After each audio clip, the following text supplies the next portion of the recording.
Hello, and thank you again for joining us this Sunday at Autistic Radio.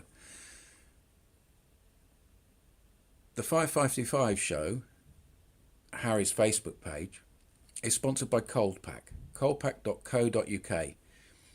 If you use coldpack.co.uk to get your supplies of cold packs for your practice or for your home use, we benefit here at Autistic Radio because all the proceeds of coldpack.co.uk come to Autistic Association. What are we starting with today, Harry?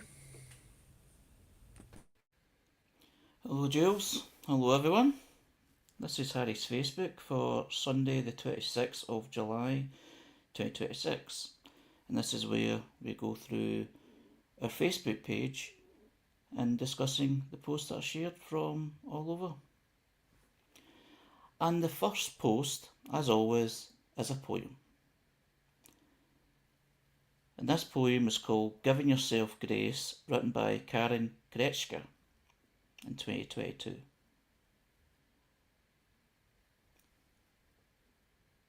Forgiveness, patience, mercy, grace. Every one of us created has a cherished place.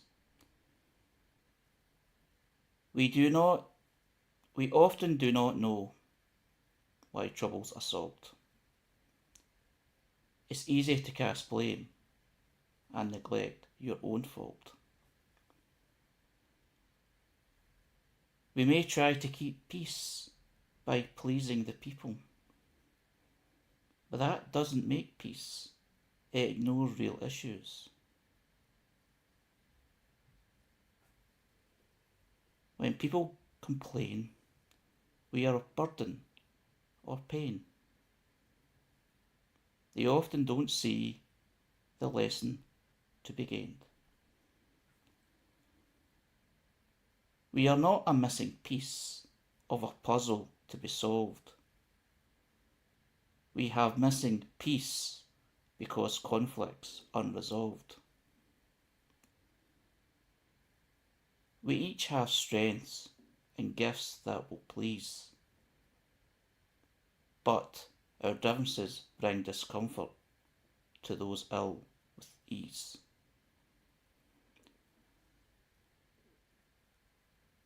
To those ill at ease. And often their projection leads to personal rejection. We feel intense sorrow and pain. But on further inspection, they are missing life's lessons, and our adversity transforms into gain. Conflict and resolution promote growth and change. Patience and forgiveness helps peace and love reign. The next time you find yourself in a hard place, avoiding pain you don't want to face, it's okay to pray and ask for space. You are worthy, mercy and grace. What's your thoughts?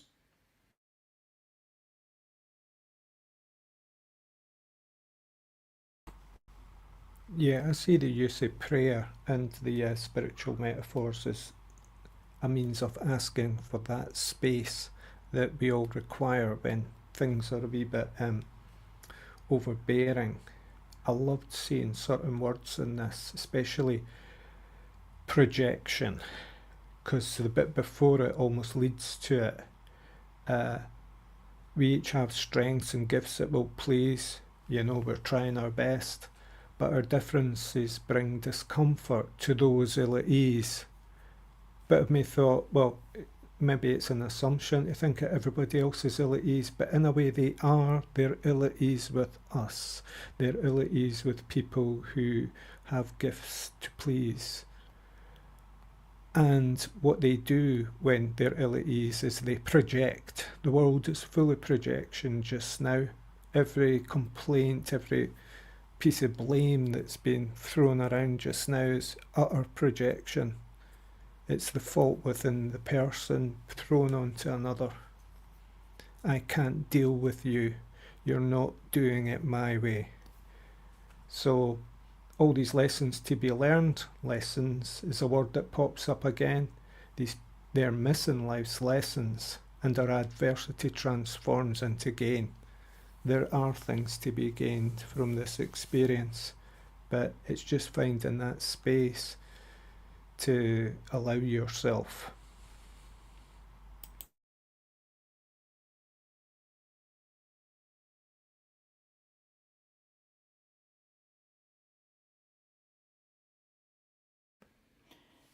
Yeah, what I've taken from that poem was a bit of, let's stop all the hurt.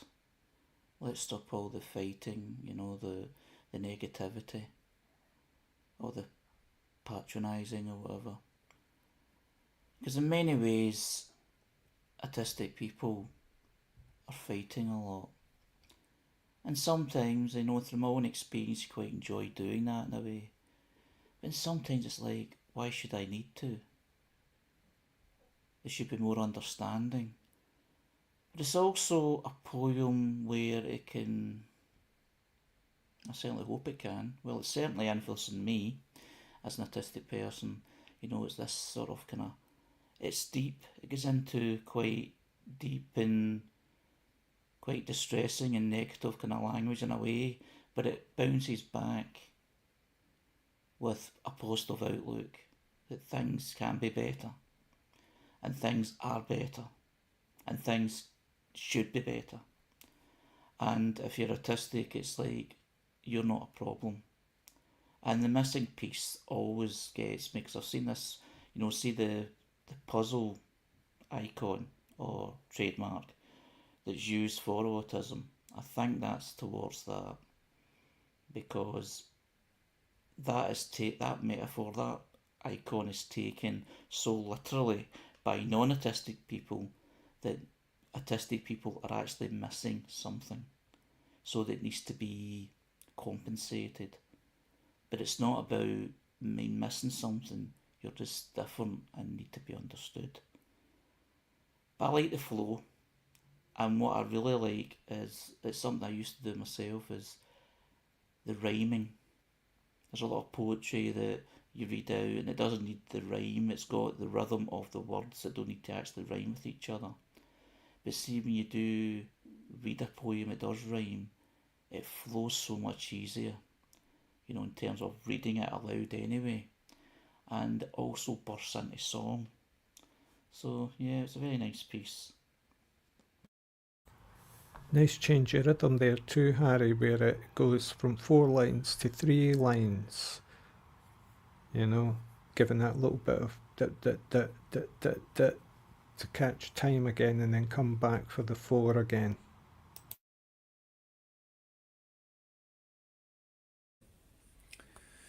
The general sense of this to me is the position we're in as autistic people or neurodivergent people,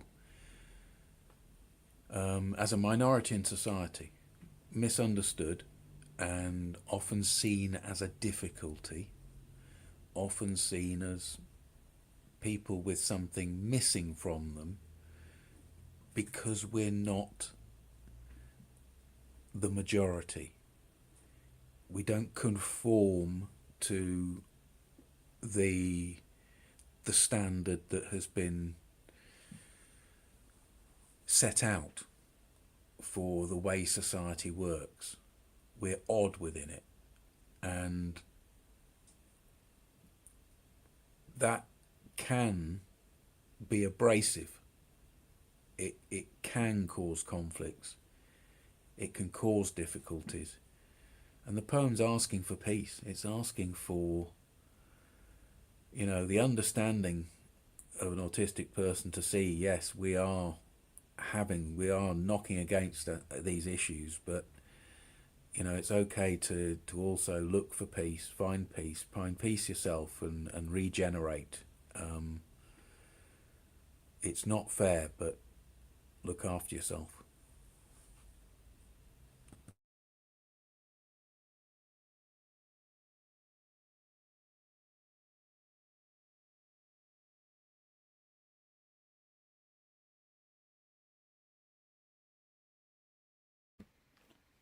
The next post is from Neurodivergent Rebel, public figure and author. Lyric Rivera, gender fluid, pansexual, polyamorous, neurodivergent, educator, artist, and best selling author. And what they've shared is the following. Someone in the comment section today mentioned that they don't like the phrase actually autistic because they interpreted it as meaning they're autistic people who are just faking, which is not at all what the actually autistic tag is for. Time for a little history lesson. Years ago, most online autism spaces were dominated not by autistic people, but by non-autistic parents of autistic people, often young children, who had very narrow and often negative views of autism and autistic people.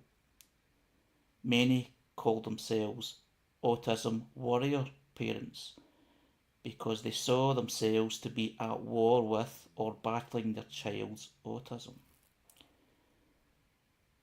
This created problems when autistic people online wanted to connect with another using hashtags, which was one of the main ways of connecting back then. In those days, the autism tag was flooded with non-autistic parents of autistic children, which called often autism warrior parents, who spoke over us, actual autistic people.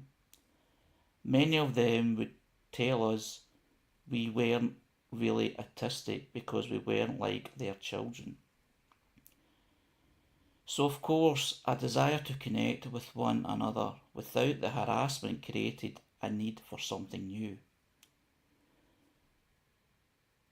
Many of us wanted to escape being spoken over and the constant invalidation of our experiences by people who were telling us that we weren't really autistic or weren't autistic enough to have an opinion on things that impacted our daily lives, even though many of these people themselves did not identify as autistic. So, in response to this tension, a tag was created to describe when an actual autistic person speaking from the direct experience of being autistic instead of a non-autistic person speaking about autism. The actually autistic tag has nothing to do with fakers, and self-identifying people have always been welcome to use that tag. Even though it's much easier to find one another now, and now we are more often in control of autism narrative than we used to be, we didn't always have easy ways to find one another. We literally had to fight to be heard over the autistic warrior parents who used to speak over us. This wasn't that long ago either. It was still like this when I was diagnosed 10 years ago. Who remembers those days? What's your thoughts?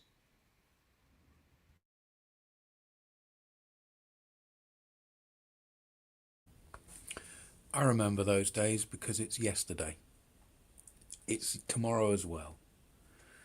It's more subtle now, but what I have seen is some easing, some acceptance, but generally no. generally it's all set up for non-autistic people to run everything to do with autism. Every charity, every service, every clinician, almost. Yes, there are more and more autistic people who are taking roles themselves, but it's such a small percentage, and they're still in the junior roles. So has much changed? No. It's a fight that continues. It's something we can need to grind on to get our voices heard, like any other minority group.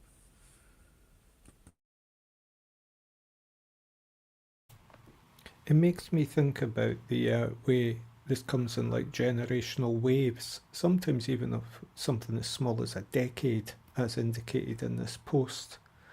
This thought of 10 years ago, 2016, there was a lot of hashtags floating around then culturally. It was an empowerment of a sort.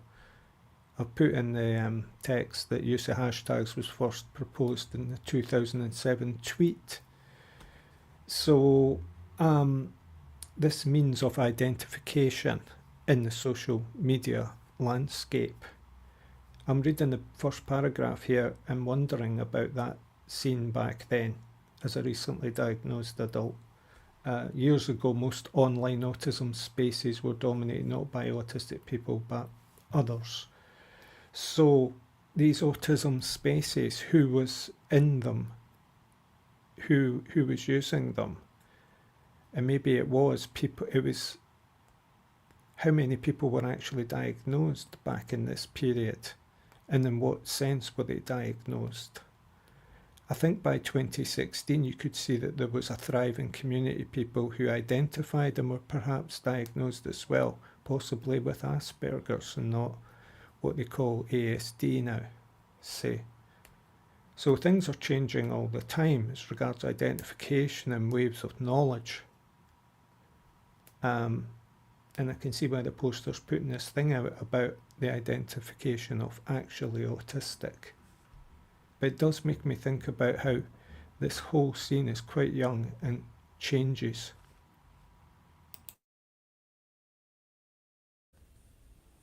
The online scene can appear very autistically led, but that's because we're looking at that. The majority of the information that's gained and used from Google searches goes to very large organisations that are not autistically led. Autism Speaks controls almost all of the information given out by web searches by the regular folk that are looking for help. And Autism Speaks is a very ABA orientated. Autism is a difficulty to be overcome. So the reality is that there are spaces which are genuinely autistic now, and autistic people have made them for themselves, but the majority of everything autistic, the control of the narrative, is still with the non-autistic population, and we still have parents who are looking for gene therapies to fix their kids. They are still being advertised different regimes of vitamins that can change them, stem cell treatments to solve your child's autism, training regimes to stop your child from touching themselves or stimming in various ways.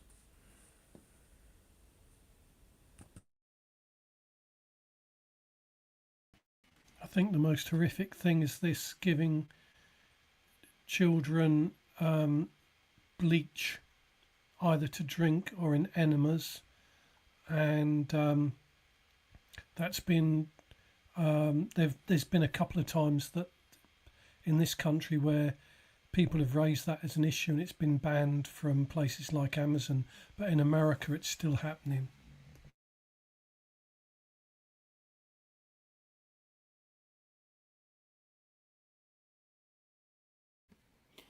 Yeah, there's these, just listen to yourself, Gian. My God, I mean, what? Yeah, it's just there's still this narrative that autism needs to be fixed. It needs to be eradicated. And you just get, it's bad enough with the so-called normal kind of, you know, solutions in their head of what can be, done to help this, shake this autism out of your child, because of course it's mostly children that this is directed to, because it's autistic children's parents that are panicking over what's going on, and they're getting this information telling them that this horrible thing that's going to impact seriously in the child's health, and people react all in different ways. I mean, people panic. That's why a lot of things, that happen to people happen, because people are panicking and they make the wrong decision out of panic. But the thing that's got to be realised, going back to the post, is not all autistic people appreciate that tag either, actually autistic, because they take it as someone trying to invade or hijack the label or that identity. Because I'm aware of, one autistic person who isn't happy of how autism, he feels it's been hijacked by other people in society to justify their own existence. And I wasn't entirely sure what he was meaning. I didn't want to delve in too deep with it, because I don't know what I'd feel about it, but it just gave an example of how some autistic people feel about this actually autistic thing as well. But I totally get it. I totally get, from what from read from lyric there, in that post, I totally get it, because I do recall, and as Jules says, it's still out there. The autistic child's parents dominating, and I do actually share some. They call themselves, warriors and that sort of thing, because they're fighting for their child, and a lot of them are not saying, they're not fighting it because they're saying autism's this bad thing. They're actually fighting against the prejudice against their child because of the autism, because of their particular society's attitude towards autism, which is generally negative. So the warrior parents aren't even all that bad as well either. So, it just shows you, how vast and how, it's not like one size fits all sort of thing.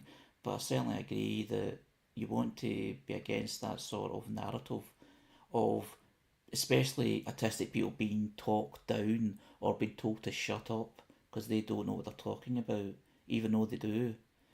As long as the autistic person says talking about themselves and not trying to talk for others, but then the parents are talking for others. Lyric, as usual, has written really well. I mean, this is a really well put together post, and it does explain the history, and it does make it really clear that amongst autistic people, self-identification is accepted as the norm, and we will get to know you. Can you fake being autistic amongst other autistic people? No, I don't really think you can. You could try, but it seems such an unlikely thing.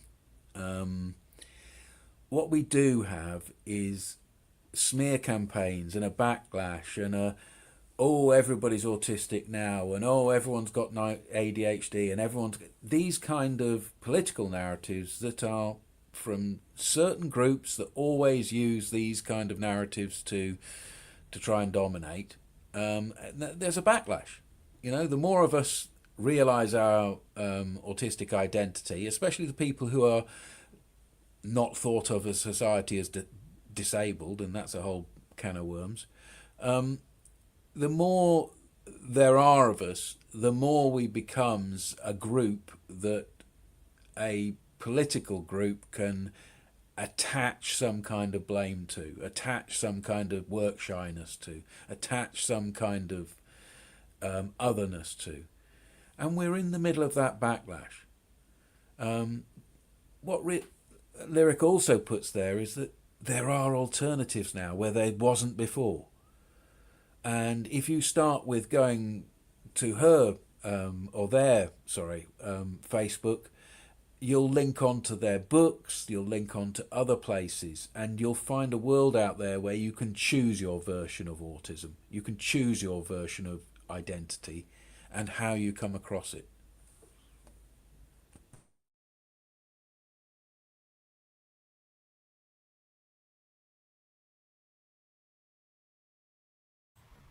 Yes, to be published by Routledge is a bit of respect.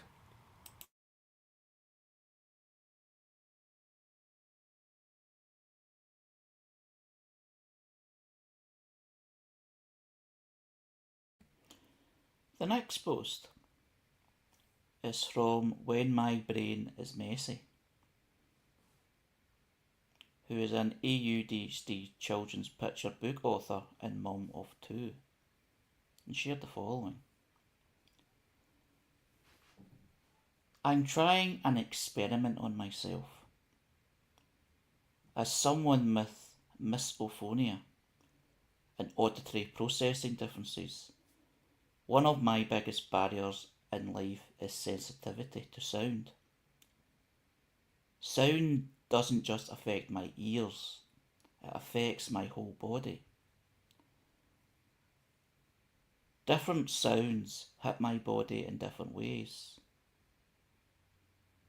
Very low frequency sounds, like a truck idling, can make me feel sick and dizzy. Very high pitched sounds send me straight into flight mode. Too many sounds at once and I'm overstimulated. Too loud and my body buzzes, my ears ring. Inconsistent sounds trigger the startle response over and over, sending my nervous system completely out of whack. It's not just one response for all. It's a whole map of responses linked to different textures of sound. The immediate reactions are jaw clenching, my number one deep pressure response to most stimuli, tinnitus, body buzzing, and vertigo. By the end of the day, I get vestibular headaches, irritability, anxiety, fatigue, sleep paralysis episodes, and so much more. Being autistic is a whole body experience. I can also hear sounds that only birds are meant to hear. I once had an experience with an ultrasonic bird deterrent that was something only I could hear, while no one else around me could. But that's a post for another day. So, yesterday I thought, if sound can impact my body this significantly in a negative way, what could I use? Could I use sound as a therapy to help my body in a positive way? Turns out there's a science behind this. Music around 60 to 80 BPM, the speed of calm, resting heart rate, can shift the nervous system into rest and digest mode. It's called entrainment. Last night I slept with a playlist called Stress Relief. I had also listened to it earlier that day when I was having a nap, and immediately noticed something new.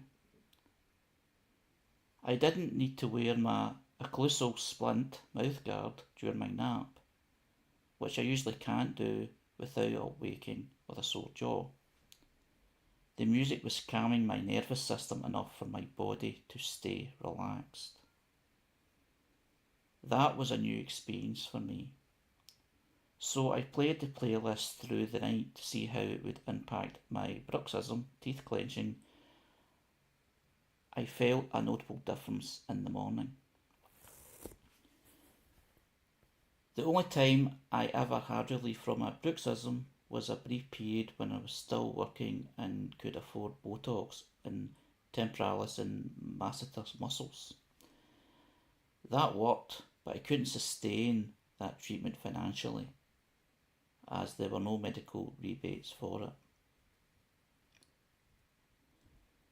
I do feel this new experiment is worth exploring and documenting over time. My temporalis and masseter muscles are overworked and need to reduce in size to fully minimise the constant daytime clenching and pressure seeking. So this will be a marathon, not a sprint. It can be really hard being someone who is so sensory sensitive to so much. Exhausting even. I'm continually trying to find therapeutic ways to make my quality of life better. That won't cost money I don't have. This is the hardest part about having a disability. Knowing there are things that could help me in the immediate future, but not having the access to them because of financial barriers. Does anyone else have a similar sensory profile to sound? What sounds can you hear no one else can? What's your thoughts? Apologies that was a bit long, but I felt it was important to do it all the way through. I went to London on Wednesday and I had my earplugs with me for because I was going to something that might have been loud. And I thought that I would try excuse me, sorry. I thought I would try wearing earplugs on the train, on the tube train. And I was sat on the station and I put the earplugs in and I just had to take them out straight away. Because I've said about this before, I fill the space. And I was sat on a bench in a tube station, and as soon as I put those plugs in, I could see the space, but I couldn't feel it anymore. And I had to pull the earplugs out straight away. But when I got on the train and put the earplugs in, I was in a very enclosed space, and the reduction of the noise from the tube train was great. So, I mean, I have considered noise cancelling headphones in the past, but it's being in a space and seeing it and feeling it in sound that gives me a sense of my position. And I think I discovered on Wednesday that earplugs or noise cancelling headphones is just going to really upset me more than it would be a benefit. Yeah, the ears are such a incredible piece of equipment. You know, your sense of spatial awareness there, GR, I think, is it sometimes, I'm not absolutely sure about this, so I've got to watch what I say, but it could be part of the auditory mechanism, you know, the stuff that's going on in the inner ear for balance and stuff, although a large part of it's more in the brain, that processing. But yeah, senses can also commingle too. I'm still trying to figure out the poster here. I mean, I was looking at her biography, and yeah, this has been a long life with these conditions into motherhood. Well, not a long life, but a life, an adult life, let's say, into motherhood.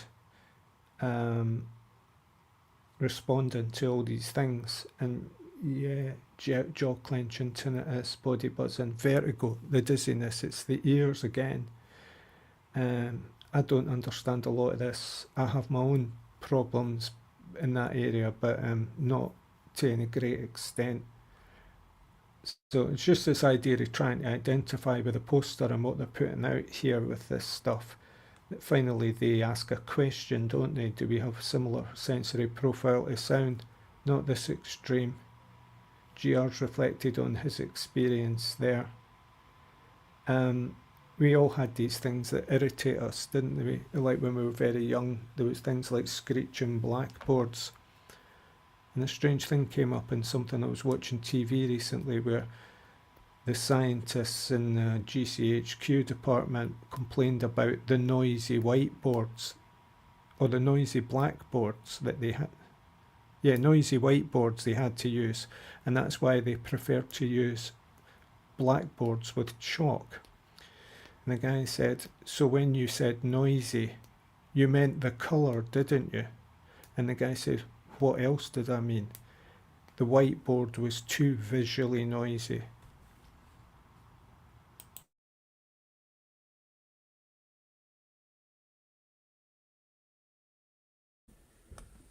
I think there's a couple of things. The post is long and it's very, it's got a lot of different issues all in the same post. But one of them is about this experiment with this slow music being played and that tuning the brain somehow and putting people in a good state. And there's plenty of research that's been done over sound and how it affects people and how rhythm affects people. People can be put into trances by chancing and all kind of altered states with drums. And having a calm, gentle, slow beat going on in some kind of music, I think, is something to experiment with. There's also something in this post about bruxism, which I know something about. I've ground my teeth my whole of my life, and it's been something that has damaged my teeth. It is part of autism. It is part of a clenching and unclenching, almost a tick, almost a need to stim and clench, and if you can create circumstances where you're calmer in your night and you do that damage less, that seems like something free to try, a little iPod. The other thing that comes about is the amount of time we are being encouraged to put things in our ears or put things over our ears as autistic people. It's become somebody it's autistic in a as a character in a play or something because they're wearing headphones. You identify yourself as autistic by wearing earmuffs and headphones everywhere you go on the buses in the outside world. And that's an experiment that we're doing on ourselves, because ear infections are much more prevalent in DJs that wear headphones, and they affect your spatial awareness, as has been said, and your balance. And also you become used to them to such a degree that when you take them off, the world is more overwhelming. So, sometimes it's a crutch that you become completely dependent on. We're going to have to look into this and think about this for ourselves personally, and make sure we're not damaging ourselves, I think. I've been reading a thing recently about what's called prosthetic culture, and I'm just reminded of it there with what you were saying about these pieces of equipment we're all having to use or experiment with.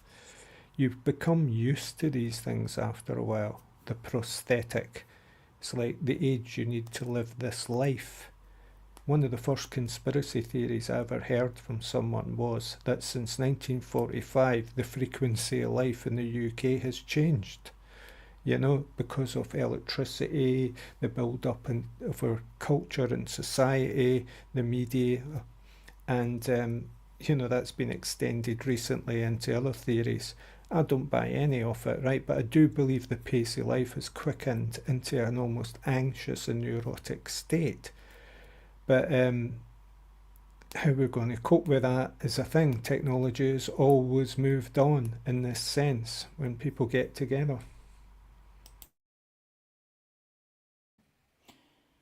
Yeah, just listen to conversations there, about, well, thinking about GR, and immediately I recognised he was talking about the space thing. See, when you cover your ears, it's like if you're sitting somewhere, like a train, tube, somewhere you're not going to move for a while.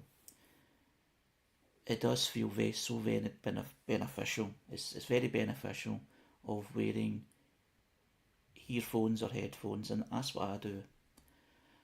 But I'm seeing what JR's talking about. The other thing is like if you're somewhere that's open space, it's like that sort of. I've noticed recently that when I'm crossing the road, even if it's a pedestrian crossing, and then traffic is stopped, I feel kind of nervy with the earphones in. And if I'm walking about the street and putting earphones in, I still do it as long as I feel sort of, I feel safe enough. But I do understand what, that's meaning about. It's like it feels it's limiting the world around you in terms of awareness of the world around you. But that's what you're kind of doing it for in the first place. There's so much noise and all that, you're blogging it out and you're just doing that to calm yourself. Well, that's what I do to calm myself, and it does work and it is very beneficial. But it's different when you're walking about. Like walking through Glasgow city centre, for instance, it's like I need to take these out. I need to be aware of everything, sort of thing. Doesn't even need to be somewhere too busy. Um, I forgot what else I was going to say, but that was the main point anyway. I just want to say that if you need to wear headphones, I'm not knocking you for that. That's fine. I'm not going to go around and start wrenching the headphones off everyone I see.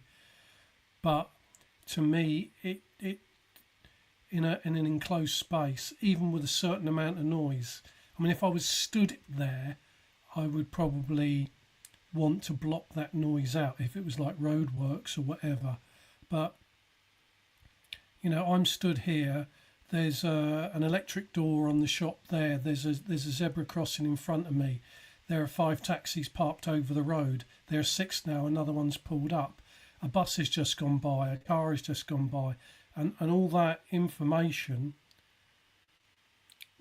forms in my brain and gives me a sense of my space. Even if if it's something noisy and I walk past it, or a car goes by and it's making a lot of noise. But if it's a long-term thing, I would need to block it out. But in the short term, it's essential to me. And if it's not essential to you and you want to wear headphones, please do. I'm not knocking headphone wearers. The way you're describing that there, GR, it gives us feeling to me of animals on the grasslands. Whether you're a predator or the prey, that the way you describe that, the taxis here, the list, the spatial awareness and everything, it's a little bit from that ancient part of you, that not the conscious part, but the other system, the really ancient system, isn't it? Yeah, I wonder if my sense of smell was heightened, whether it would be something again. But yeah, there is that fight or flight. Maybe there's that fight or flight urge that's suppressed. But like you say, in the grasslands, you're either looking out over something that you're going to eat, or you're having a munch on the grass and you're hoping that something isn't going to eat you, and you're aware. I'm not like a deer. I don't hear things and suddenly perk up and my head goes and my ears turn. But yeah, it probably is a sort of hangover from my Stone Age ancestors. But here's the thing, it's a kind of autistic on alert that wears us out, as though we're doing more when we're in a social situation than everyone else, and that's why it wears us out, because we're on alert. Now, it feels to me as though that is the human experience and that's built into us. But is it that we as autistic people start out being on alert? And I suggest some people sort of aim in that direction. Or is it that when we live in society, it's reinforced and we are put more on alert, so that our experience of stimulus outside is so intense. It's overwhelming and intense and tiring and all those other things that we say.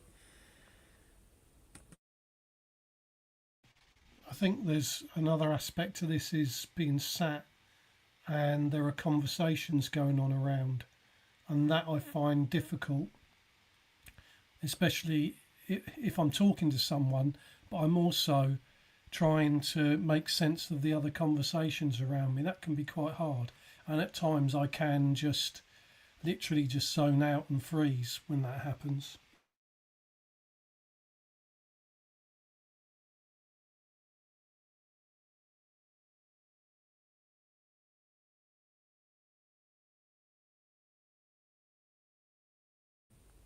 This is related to autism. I'm going to read it anonymously from the text here. Did anyone feel something last week? A sense that there was almost a societal burnout? Because around me, everybody I seemed to know was looking for a fight. In fact, it felt so bad, I decided not to go out. You see, that's a sense, that's an autistic sense about things. And I do have a sense that we are in a very difficult time in society generally, and it goes through waves of that. And it's not just this week, it's a kind of permanent, we are in a permanent what the fuck is going to happen next. And we've had periods like that. I remember periods like that in the 80s to do with nuclear war. And this is one of them. I don't know if it was specifically last week.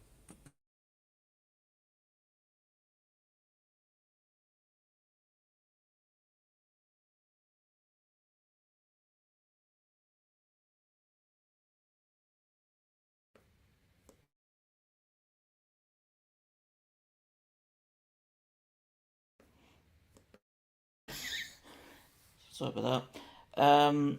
Yeah, seeing the text as well, it wasn't just media, it was my neighbours arguing over bins. I'm getting that sense myself, actually. It seems we're just in this period of time where people are just peeved off with everything. Um, they're just, and it's, people are irritable. And a lot of it will be due to the political climate, media climate. I think a lot of it is just that we get too much information. And sometimes information is nonsense, but the information is at you directly, through social media or through all different kinds of modes of communication and entertainment things that you have. I think you're just overwhelmed by information and it can grind people down. Even if people are actually appreciative of the information and actually have, they connect with it and go, oh, you're absolutely right. Because I know I've had that, it's just like, there's just so much news, even though I don't watch the mainstream news or it, but there's just so much things that, oh, this has happened or that's happened, and it's always something to do with one group of people picking on another because of they're that particular group. It's like they're picking on different ones, and then people try to justify that why it was done, blah blah blah. So yeah, so it does feel that way. Um, Going back to the sound sensitivity, the thing I was going to say earlier was the drawback from using headphones and earphones for such a long time is when I don't have them. For instance, I use an MP3 player which runs out of battery, and there's been the odd time where I've just not got any batteries left, or I forgot to take a spare battery or whatever.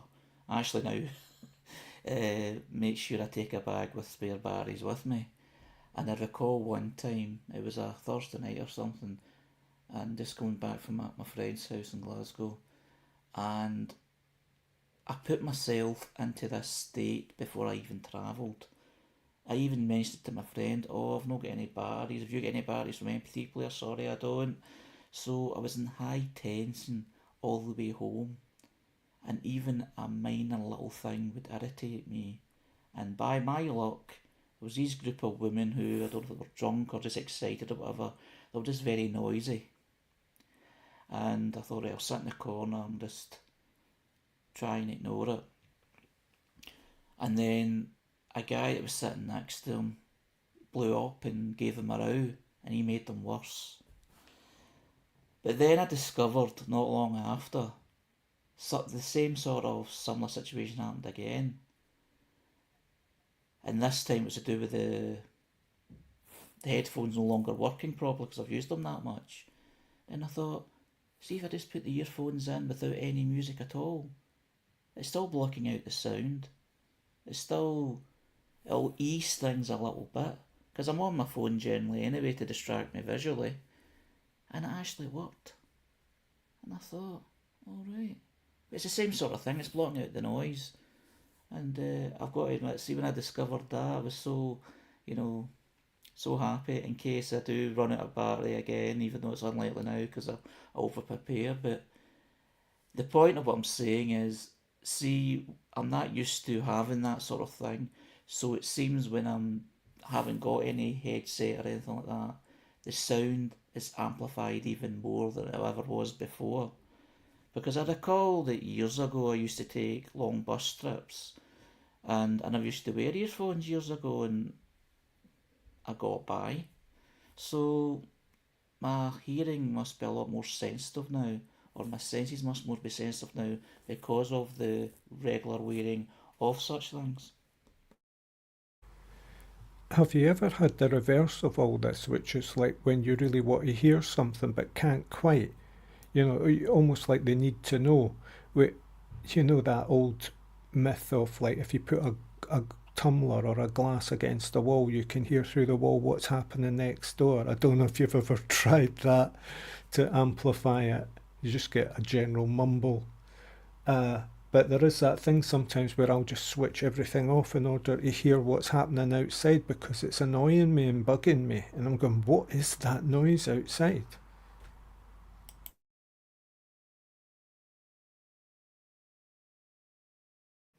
Well, I don't have next door neighbours, they're downstairs, so I need to put a tumbler on the floor, but generally I wouldn't want to hear I don't want to feel I'm kind of invading anybody's privacy. Even though if I do hear noise, I kind of listen a little bit and see if there's any noise in terms of, oh, it's something to, somebody needs help, but it's never really been like that, you know. But I get what you're saying. I can remember seeing this in television programmes. I didn't realise this people actually did it. Oh, I didn't mean exactly spying, but I do wonder sometimes which end of the glass you put on the wall. You put the larger glass on the end of the wall, and you need a glass that has a difference between the diameter at the opening end and the other end, and you also need one that's quite solid so it vibrates. But yeah, I've used it and I've listened to other people because I thought there was something dangerous on the other side of the wall. Turns out it was, and yeah, I've used it. Or a stem's good if it's got a stem, and then you put the base of the glass against your ear. Not that I've ever listened to my neighbours. But there's this thing with car drivers as well. You know, you can hear a sound in your car and it can really irritate you. And go, what on earth is that sound I'm hearing? I seem to remember a baby sham glass, like one of those really wide brimmed champagne glass. Yeah, and it sounds in the car. If my car keys, if I've had to take a key off for whatever reason, my car keys don't rattle in the same way when I'm driving along, and I don't like that at all.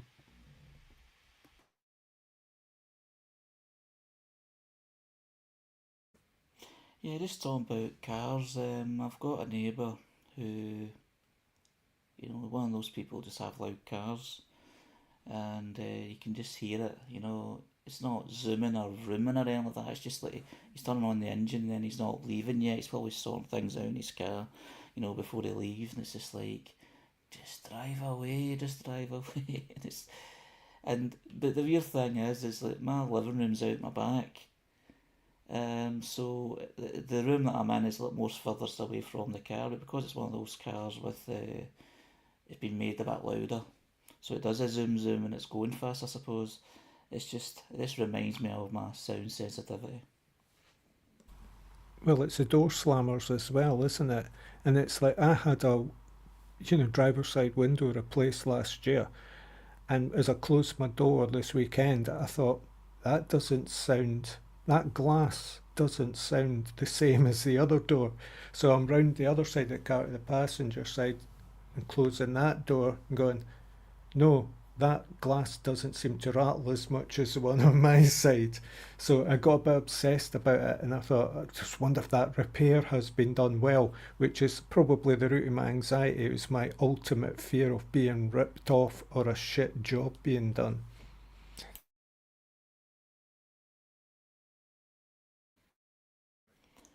The door slamming one's interesting actually, because door slamming, depending on the door slamming from another vehicle when I'm sitting in the house, makes me aware whether it's a van or a car. And generally, when it's kind of louder, it's like a police van or an ambulance. So I go and check and see what's going on, because my close isn't one that's any trouble in it. It's just that there's been an odd time where an ambulance need to be called, and it's just like I don't go out being nosy. I just want to see what the noise was, and I see what it is, and then I go, okay, it's that. Then I go back and sit down, you know, in case the police want to come up and speak to me. Not that they're going to speak to me about anything bad. It's just like I've had the times where police have come up to see just to talk about an incident that's happened, nearby, and it's just to get information. And no matter how nice they are, it all feels intimidating. If you've had a couple of break-ins or attempted thefts of cars over the years, you get highly sensitive to any car noise like that outside. But I'm remembering with some amusement now in my teens, these bikers I knew who could tell the brand of a motorbike, exactly what motorbike was coming down the main street outside from a good distance away just by its engine sound.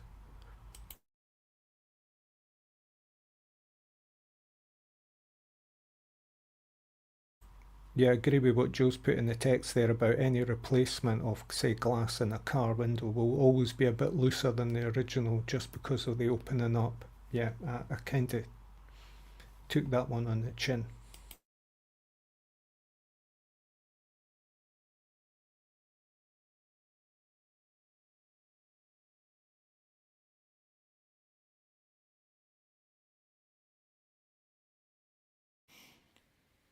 The sound sensitivity is an interesting one, though, especially when you're reading about someone that's it's really extreme. Teeth clenching and stuff like that.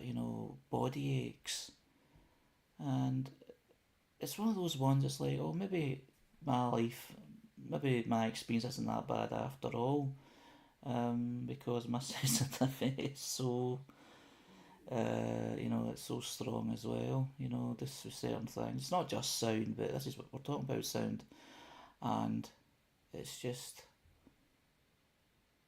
it's just like yesterday I was talking about earlier on about going into a pub and there was a man with a loud laugh that was sitting, nearby, and any time I laughed, it gave me a fright. But it turned out it wasn't just me, and as far as I'm aware, I was the only autistic person, around the table. So maybe it wasn't, that bad. But it certainly made me jump any time. We weren't even in that long.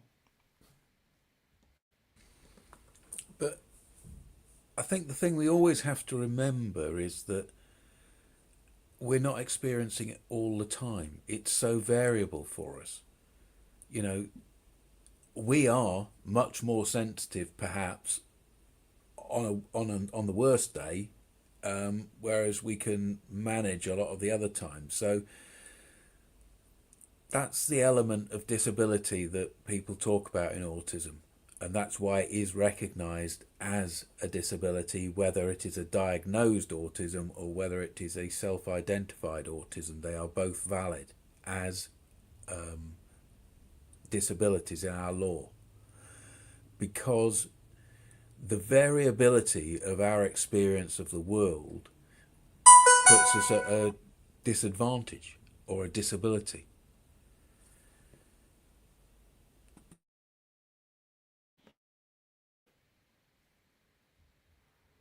Thanks everyone.